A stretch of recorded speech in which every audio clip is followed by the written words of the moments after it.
શહેરના શુભાનપુરા વિસ્તારમાં આવેલ બાલાજી હોસ્પિટલની ઘોર બેદરકારી સામે આવી। વડોદરા શહેરના શુભાનપુરા વિસ્તારમાં આવેલી બાલાજી મલ્ટી સ્પેશિયાલિટી હોસ્પિટલમાં ડિલિવરી માટે આવેલી મહિલા અને ગર્ભમાં રહેલ બાળકનું સારવાર દરમિયાન મોત નીપજતા પરિવારજનોએ ગંભીર આક્ષેપો કર્યા હતા।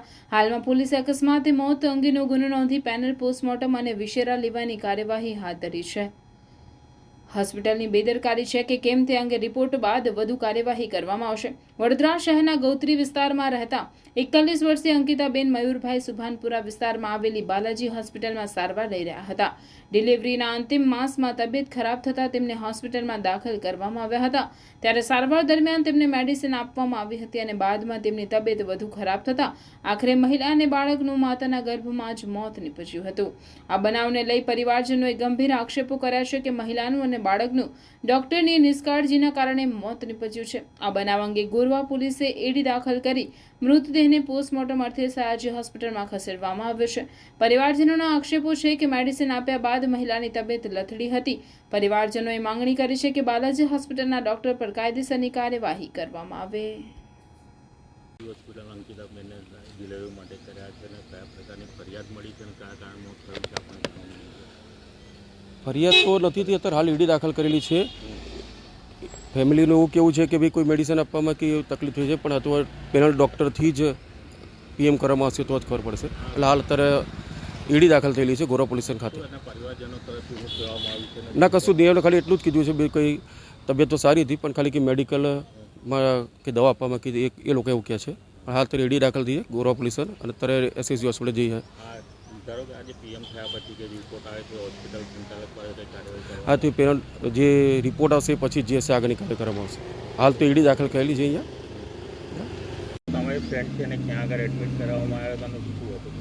હા, હું અંકિતાની ફ્રેન્ડ છું। એને શું કે પ્રોબ્લેમ થયો હતો એટલે એ સન્ડેના એડમિટ થઈ હતી। સન્ડેના એડમિટ થયા પછી ગઈકાલે હું એને મળી ત્યારે બરાબર હતું। પછી રોજ ચેકઅપ વ્યવસ્થિત થતું નહોતું, ખાલી બીપી માપીને જતા રહેતા હતા। એ પણ ચેકઅપ નહોતું થતું કે બાળકનું હાર્ટબીટ્સ ચાલે છે કે નથી ચાલતી, કેટલું છે, શું છે। જે એન્ડ ટાઈમ ઉપર એમ કે દરેક વસ્તુ ચેક કરવી જોઈએ, એક ચેક નથી થતી। અને જ્યારે ડૉક્ટર બહારગામ ગયેલા, કાલે સાંજે આવેલા, છતાં પણ એને એક પણ રાઉન્ડ લીધો નથી કે દર્દીઓની શું પરિસ્થિતિ છે એને ત્યાં જઈને ચેક કરવું જોઈએ, એ પણ એમણે કર્યું નથી।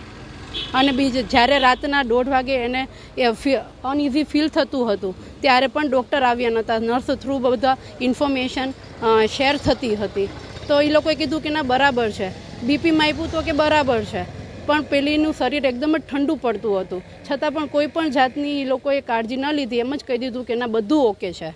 જે હું માનું છું કે આ લોકોની નિષ્કાળજીને લીધે અને બેદરકારીને લીધે જ આ કેસ આગળ આવો ખતમ થઈ ગયો છે। અને એને લીધે જ્યારે પાછું અડધી કલાક પછી અને પાછું એવું અનઇઝી ફીલ થયું, એ લોકોએ પાછું નર્સને ડૉક્ટરને કીધું કે ભાઈ હવે તમે એન્ડ આવી ગયો છે ને આગળના ભાગમાં પેઇન થઈ રહ્યું છે તો તમે અત્યારે પ્રીપોન કરી દો એમ ડિલિવરી। છતાં પણ એ લોકોએ કશું કર્યું નહીં। આઈસીયુમાં લઈ જતા હતા ત્યારે પણ એ લોકોએ કોઈ પણ જાતની ચેકઅપ કે કશું જ ન કર્યું। બેદરકારીને લીધે મા અને બાળક બંનેનું મોત થયેલ છે।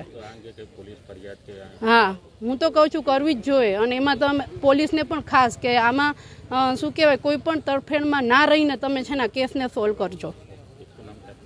મારું નામ છે માર્ગી નાકર। પ્રાર્થના સંદેશ ન્યૂઝની તમામ લેટેસ્ટ અપડેટ્સ માટે ચેનલને હમણાં જ લાઈક, શેર અને સબસ્ક્રાઇબ કરો।